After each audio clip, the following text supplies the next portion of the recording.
There's a quote I quite like from Alan Kay, he ran Xerox PARC, and he says, the best way to predict the future is to invent it.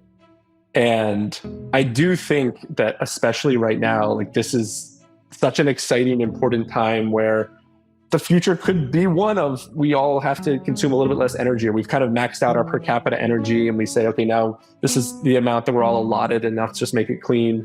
Or it could be one where we say, actually, why are we content with let's 10x that or 100x that? And what does the world look like in those times? And I think it's really up to, there's no future to be discovered. Like, it's not like it's already been pre-written and we're going to figure it out. It's up to people to make it the future we want it to be, or to at least try.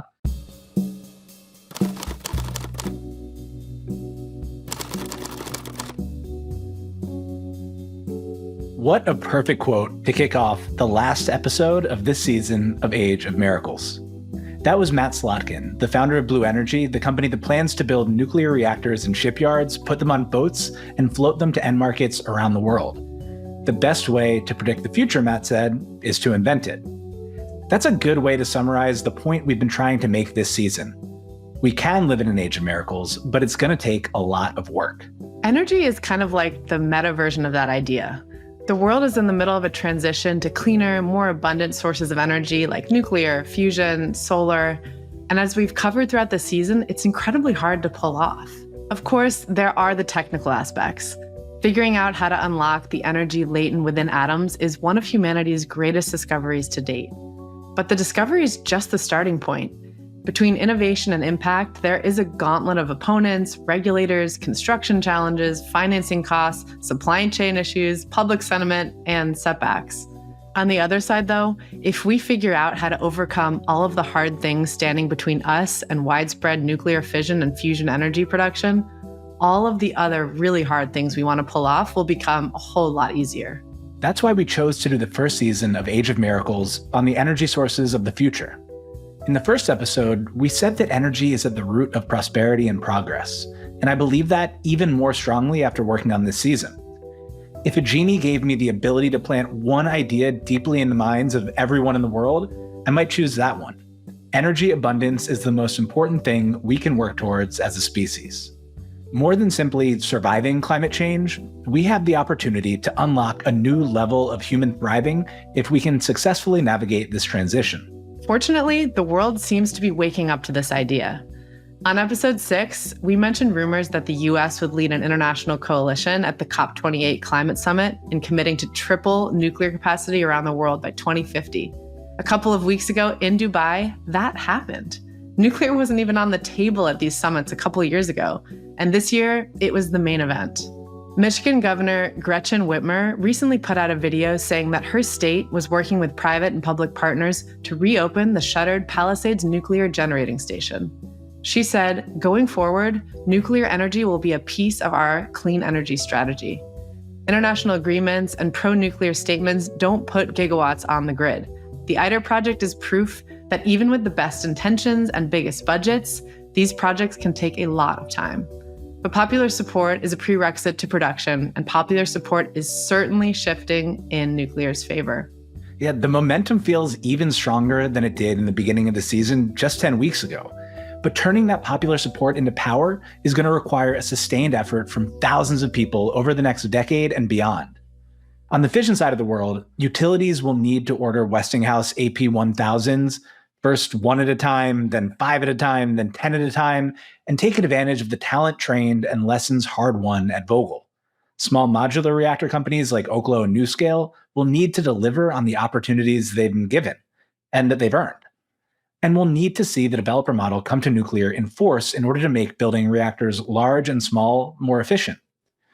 On the fusion side, private companies will need to prove that they can achieve Q greater than 1, and then prove that they can achieve a Q high enough that they can economically capture the energy released in the fusion reaction and then sell it to customers. Fusion is less impossible than it seemed a few years ago, but a lot still needs to go right. While we didn't cover all of the challenges that lie ahead, I actually think that you can learn a lot by perusing the YouTube comments of our fusion episodes. I've been struck by how smart and thoughtful a lot of the conversation in there has been. We'll also be releasing bonus episodes featuring some of the full-length interviews that we've done this season, so keep an eye out for those. One thing that fusion has on its side that fission doesn't is a cleaner regulatory framework. In this phase, when engineering is becoming as important as physics, the iteration speeds possible in fusion will be hugely important. Given the emphasis on building things, seeing what works, and tweaking that we've heard from companies like Helion and Zap Energy, it's hard to imagine that we'd achieve fusion in this century if it faced the same regulatory challenges that fission does. And while commercial fusion is going to be incredible when it arrives, and while we think it might arrive sooner than we expect, it is crucially important that the excitement over fusion doesn't drown out the growing excitement around fission. As one of the YouTube commenters, Chapter 4 Travels, said, "There is nothing that fusion promises in some fantasy future that fission can't do today." The language is stronger than we'd go for, but it has some truth to it. Nuclear fission works today. It's clean, safe, the fuel is abundant. If the world had 10x more nuclear capacity, it would be in a much better place. On episode 5, we talked about paper reactors versus practical reactors. Currently, fusion generators are paper reactors, while fission reactors, the ones providing almost 20% of the US's electricity, operating in 28 different states, are practical reactors. They are actually producing power. Yeah, that's a really good point. Fusion will face challenges that will only become evident once companies achieve Q greater than 1 and start building real power plants. Fission has already faced every challenge in the book. There have been anti-nuclear movements, meltdowns, stringent regulation, construction delays, supply chain challenges. You name it, fission has faced it. But despite all of that, the technology works. We need to do everything in our power to bring more of it online now. Well, we spent a lot of time this season talking about all the challenges besides regulation. And while nuclear founders are hesitant to place the blame on regulators, I've come away more convinced that the biggest bottleneck to nuclear's development is regulation. Everything else, construction delays, expensive materials, high financing costs, would be improved by more sensible regulation that of course prioritizes safety, but thoughtfully weighs the costs and benefits of nuclear as opposed to simply minimizing the risk of any costs at all. The most surefire way to minimize the impact of nuclear waste or the risk of meltdowns is to make sure that no new nuclear gets built at all. And that's what the NRC has effectively accomplished. But that's also the most surefire way to ensure that people die from much more dangerous fossil fuels, that we continue to increase the temperature of the planet, that companies rely on foreign oil, and that we remain stuck in this current energy regime. Put bluntly, the benefits of nuclear far outweigh the costs, which have been overblown, and we are not taking climate change or energy abundance seriously until we make it easier to build new nuclear capacity. So what can you do about it? It's becoming less and less risky for politicians to support nuclear energy. I think the best thing listeners can do about it is to lean into that momentum and push their representatives to support nuclear. We need to generate the political will in this country to overhaul the way the NRC operates. That starts with ensuring that Part 53, which deals with the regulation of advanced reactors, enables the very innovation that can make reactors safer, gives clear guidance to companies who are innovating in nuclear, and gets enacted as soon as possible. But ideally, it would mean revamping the way the entire NRC regulates nuclear, from the smallest reactor to the largest. I like the A16Z American Dynamism partner David Yulevich's idea here. So I think if we talk about the future, I think government's role is if they want to change the composition of that pie or the size of that pie dramatically, they need to create incentives and they need to create motivations to do that. And I think that would be an incredible place for government to play a role. And they can do that in the form of legislation, in the form of funding. And I don't think it's just tax credits. They need to just be more directed and more proactive. Like I said, like a nuclear version of the CHIPS Act, a changing to the way the DOE and the NRC operate by mandating a certain number of licenses be granted per year, or that a certain number of new designs be granted per year, or categories of designs. Instead of preventing nuclear, the government needs to view it as one of the most strategically important assets the country can produce, and even export, and mandate that the NRC issue licenses. We've talked a lot about whether capitalism or authoritarianism works best for nuclear, and I think the answer is capitalism unburdened by the practically authoritarian restrictions we've put on the category. So call your representatives. You can find their contact information at house.gov by using the Find Your Representative tool and entering your zip code, and tell them that you support nuclear energy. Or join a nuclear advocacy group. Some of my favorites are Mothers for Nuclear, Stand Up for Nuclear, Generation Atomic. Vote for pro-nuclear candidates. Turn the disparate trickles of nuclear support into a wave. Amen. I'm not a single issue voter, but I really do think that energy is one of the very few categories that, if you get it right, can solve all sorts of other issues that we just spin our wheels on today. A couple of weeks ago, I wrote a piece about why I think the climate crisis is actually this kind of useful thing, in that it's a forcing function that will push us to unlock the next level of energy after fossil fuels. The important thing for humanity is having the ability to produce and consume much more energy without killing ourselves in the process, and that's exactly what fission and fusion promise. One of the things I realized writing that piece that I hadn't before is that humanity is only as ethical as it can afford to be. The US and Britain abolished slavery after the Industrial Revolution made it economical to replace human labor with machine labor for a number of jobs. I think there's something more broadly true there. I wrote, when food was scarce, it was acceptable to kill neighboring tribes to take their food. When machine labor was scarce, it was acceptable to enslave other human beings and force them to labor. Today, we allow billions of people to live in energy poverty because fossil fuels are a scarce resource. Around the world, children still do homework by candlelight once the electricity goes off for the day. Think of all of the human flourishing capped by a lack of energy. In the future, if we look back on our farming and eating animals as barbaric, it will be because we've learned to convert energy into food as delicious and nutritious as meat. We may look back on the fact that people were forced to spend most of their waking hours working jobs they hated in order to provide food and shelter for their families as horribly unethical once we can afford to. We will certainly look back on energy poverty as unethical. One of the main reasons we progress in the game of energy is in order to afford to become more ethical. If we figure out energy, we get all sorts of other good things practically for free.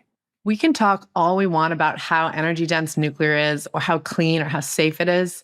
Throughout the season, we've thrown statistics and specifics at you to make the case that we need to produce more nuclear energy and fusion once it arrives. But energy for Westerners is like water for fish. It's just there. This is Packy's analogy, and I absolutely love it. We are David Foster Wallace's fish. There are these two young fish swimming along, and they happen to meet an older fish swimming the other way, who nods at them and says, "Morning, boys. How's the water?" And the two young fish swim on for a bit, and then eventually one of them looks over at the other and goes, "What the hell is water?" We flip a switch, and electricity just comes pouring out. We need to drive somewhere, we fill up our tanks and hit the road.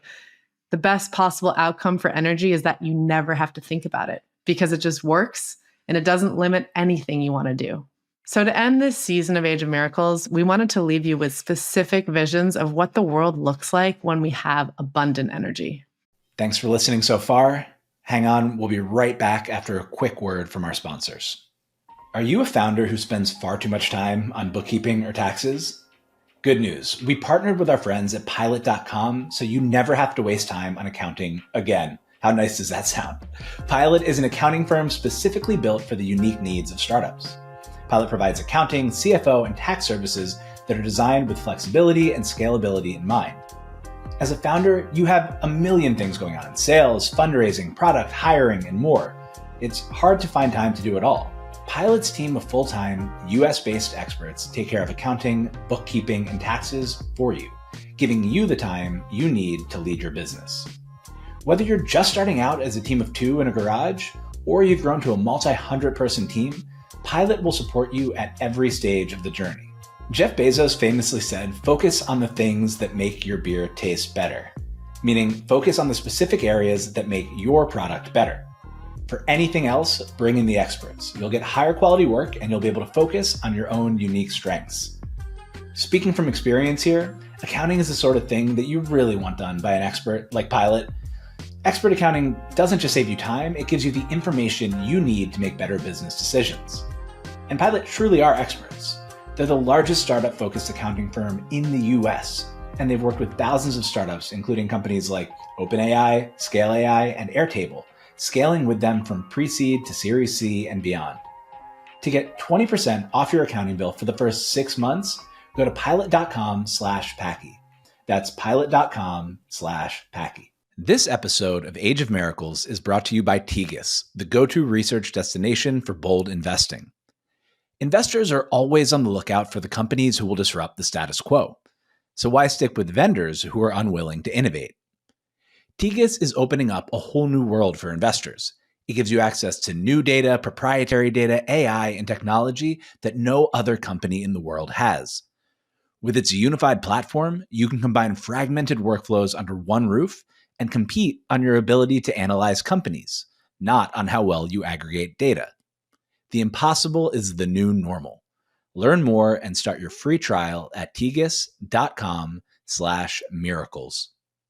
At the beginning of each interview, we asked people, what does the pie chart of energy sources look like in the US in the year 2050?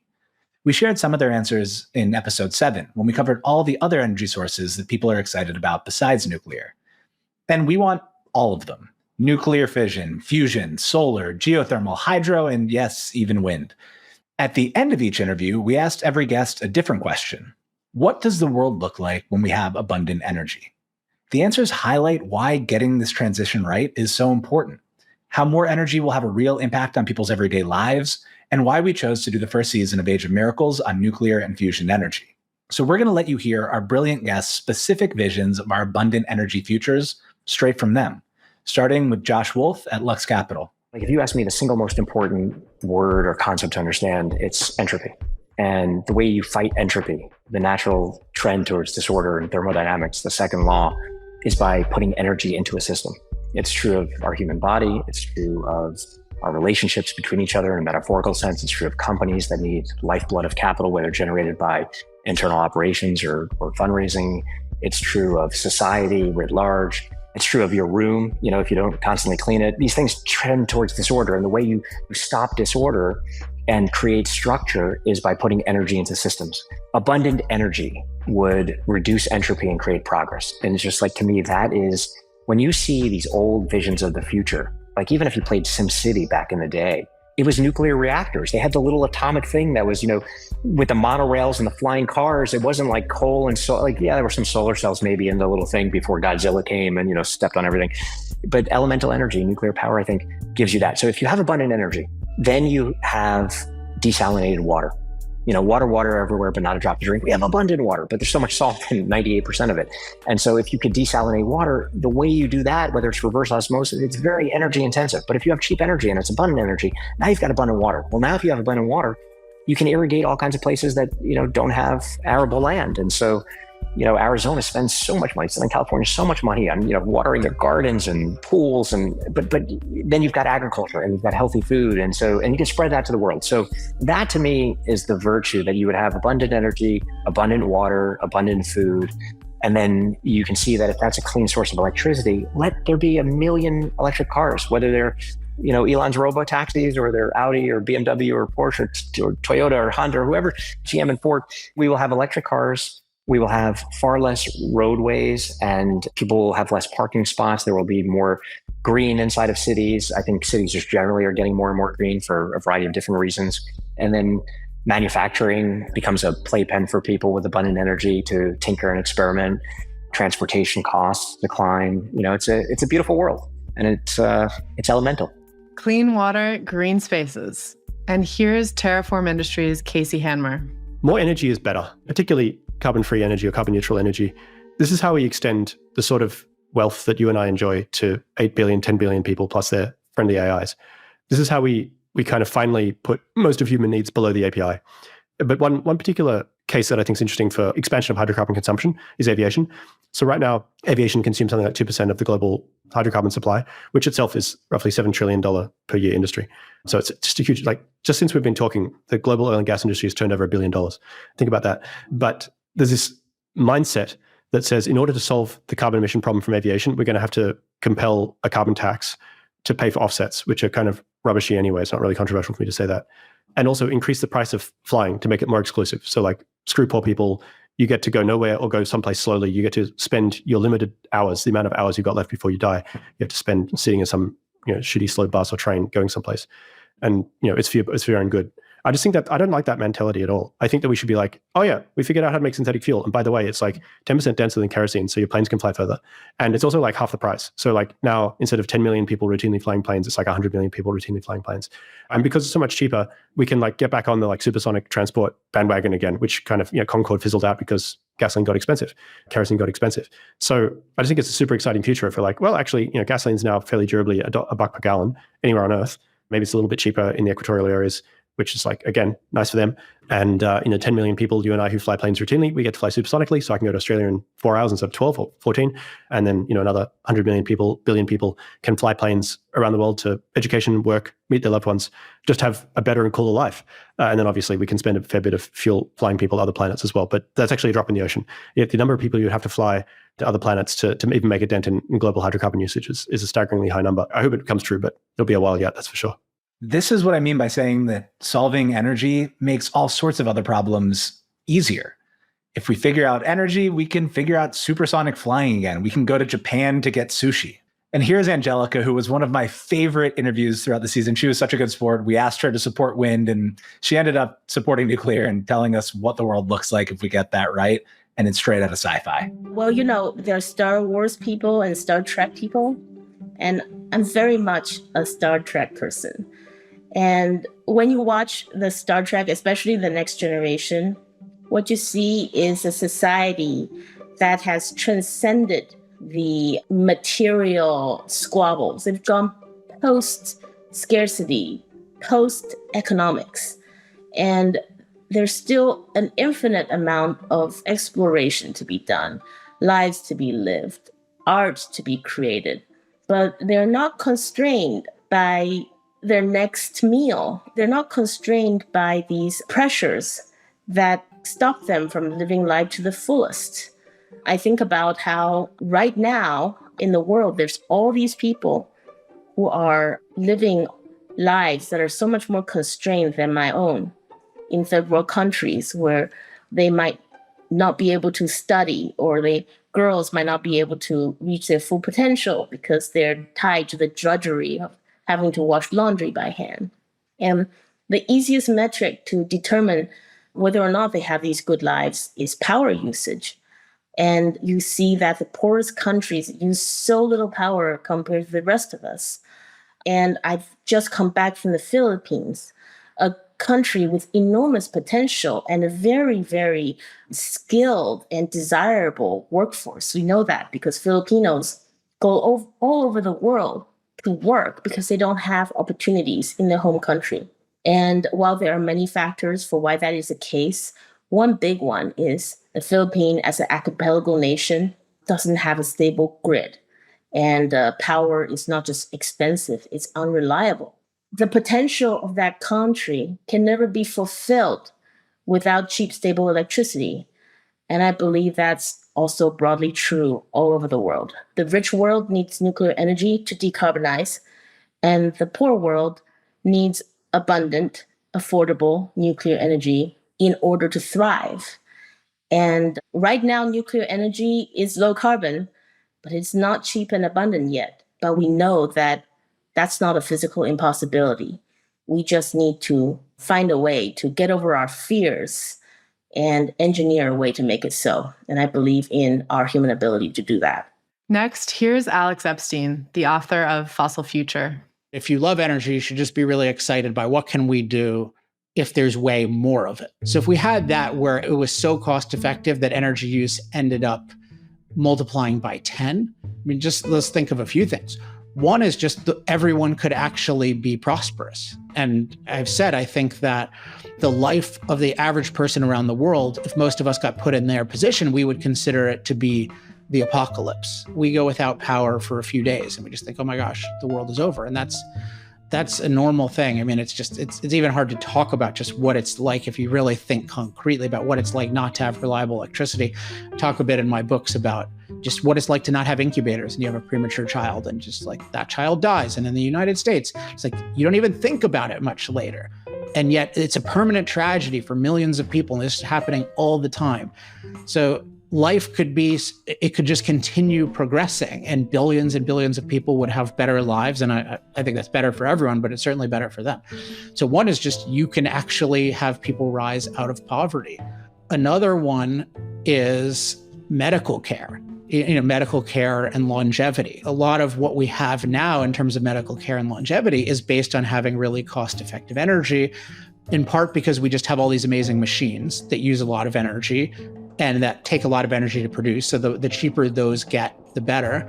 A huge aspect is now as we have let's say, I don't like artificial intelligence, but augmented intelligence with machines, we have a potentially unlimited amount of compute desirability to discover new things about health. And so it'd be great if you just had 5 times more energy at your disposal. If there's something really, really difficult to figure out, you can just totally invest that. And more broadly, you can just invest infinitely in knowledge or in being aided in gathering knowledge. That in a sense is going to be every field, but just medicine in particular, I think about because I'm 43 right now, and I'm definitely going to die at some point. I'm not one of these people who thinks I'm going to live forever, but it'd be great to extend that by 10 or 20 years. And it'd be great to be healthier during that.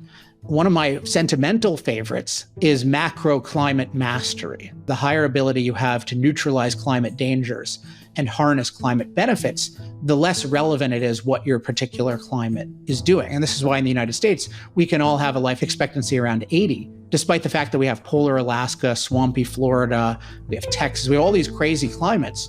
And we're totally good in all of them because we have a high level of mastery. But if you look at our mastery, one is, of course, we want that to spread around the world and be cheaper and stuff. And right now, I mean, poor people around the world, even in the wealthy world, have real trouble air conditioning their homes, have real trouble heating their homes in the winter. These are still existential problems for people. So we want that to improve radically, obviously. We're absolutely going to want to change our local climates for the better on a more macro scale. So right now, most of our mastery is we create resiliency in our own structures and capabilities so that we can deal with dangerous changes in our atmospheric surroundings, which that's a constant in human life. But what if we could neutralize the hurricane? Or what if Texas wasn't so damn hot to live in for certain months? Like, why can't we cool ourselves? And then on the global level, as we learn more about climate, we might decide, hey, here's a better level of CO2, or here's a better average temperature. I think ultimately it's going to be more local, what people want to do. But those things, some of them actually on the global level don't take a lot of energy, like putting certain particles in the atmosphere.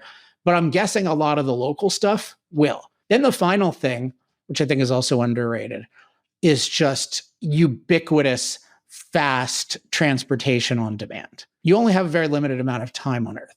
It's very, very limited. And there's a lot of really cool stuff, depending on what you like to do. But almost anything you like to do, if you could really quickly get anywhere on Earth, you could have a much cooler life. So you can think of anything you like different sporting events. You want to see different parts of history. You want to be inspired by different things. You want to connect physically. You just want to be around different people. All of these things can be dramatically improved by rapid, cheap transportation. There's just so much stuff here, and that's just going to take a whole lot of energy.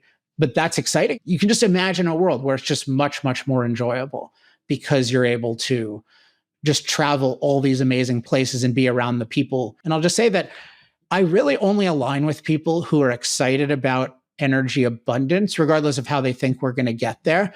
And I think we have a real tragedy, which you guys are countering, which I'm glad about, is there's this embrace of energy scarcity where people think it's okay that we have chronic electricity shortages. They think it's okay that Texas has warnings every day during the summer about electricity.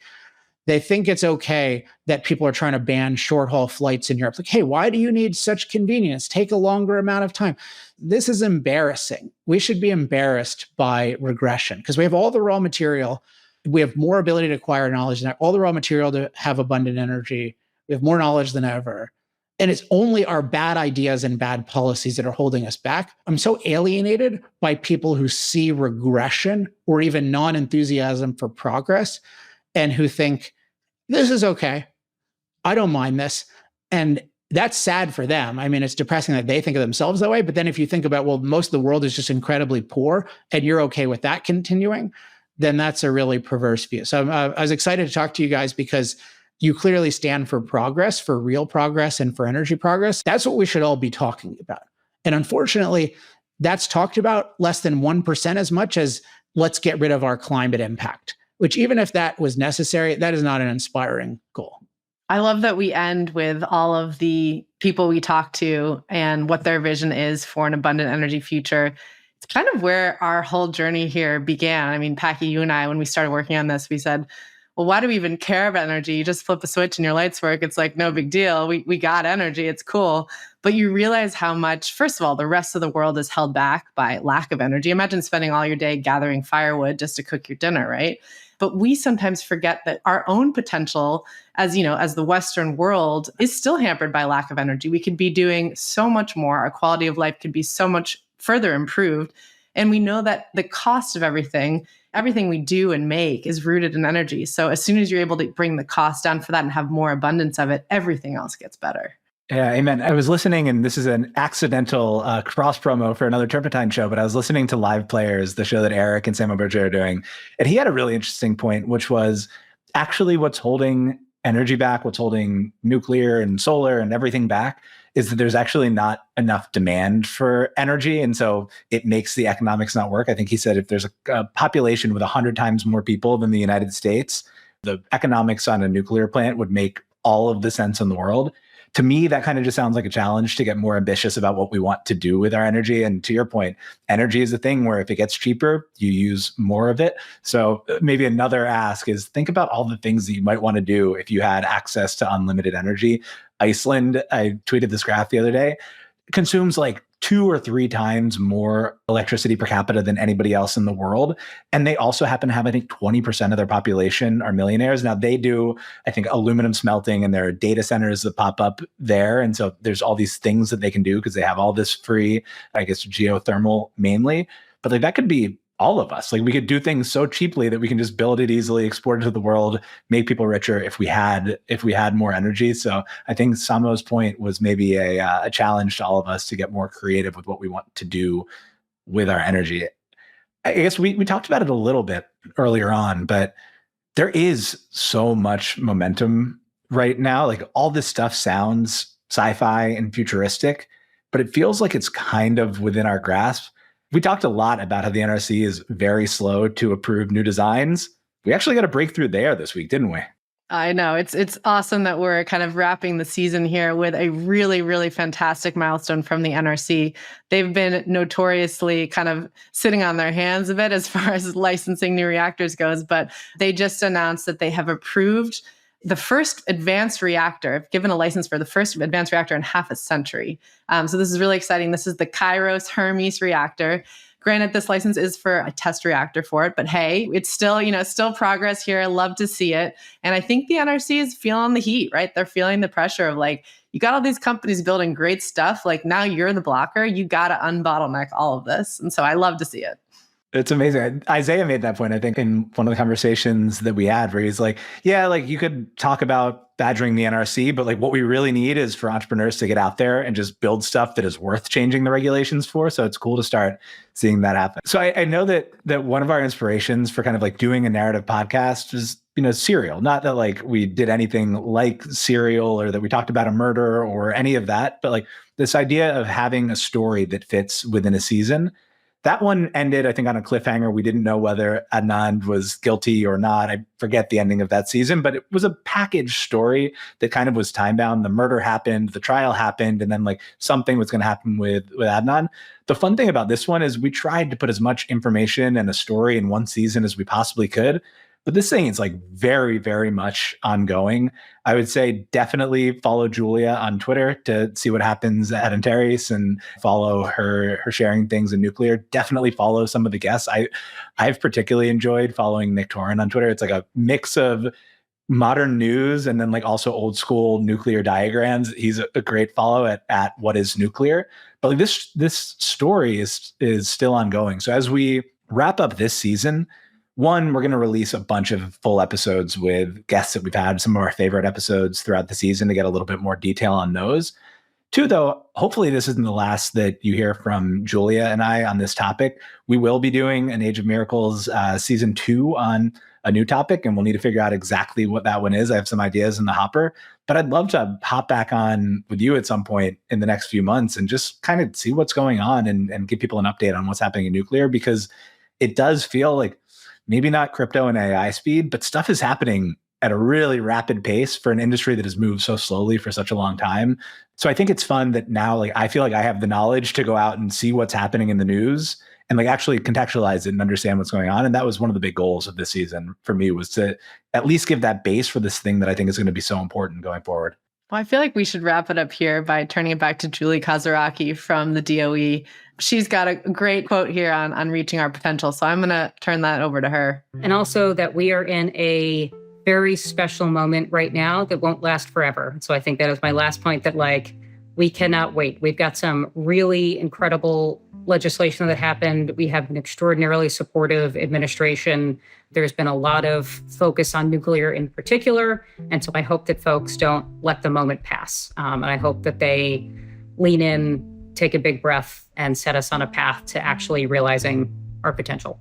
Man, what a great quote to end the season. Someone in the government who wants to make a change, telling us to go out and actually realize our full potential. That's what we're all about here on Age of Miracles. Julia, I've had a blast doing this. I could not have navigated this crazy space without you. Thank you so much for doing this with me. I mean, couldn't have asked for a better co-host. It was such a pleasure, Packy. I enjoyed it so much, and I can't wait to see where you take the podcast next. So stay tuned for updates on season 2 of Age of Miracles. Certainly stay tuned for updates on what's happening in the world of nuclear. And thank you so much for listening to this first season of Age of Miracles. Thank you for listening and watching to this episode of Age of Miracles. If you like what you hear, please rate, subscribe, and share. And if you're feeling really generous, tell us what you think in the comments. Plus, we have a ton of resources and references in our resource hub if you want to go deeper. And we've linked them all in the show notes below.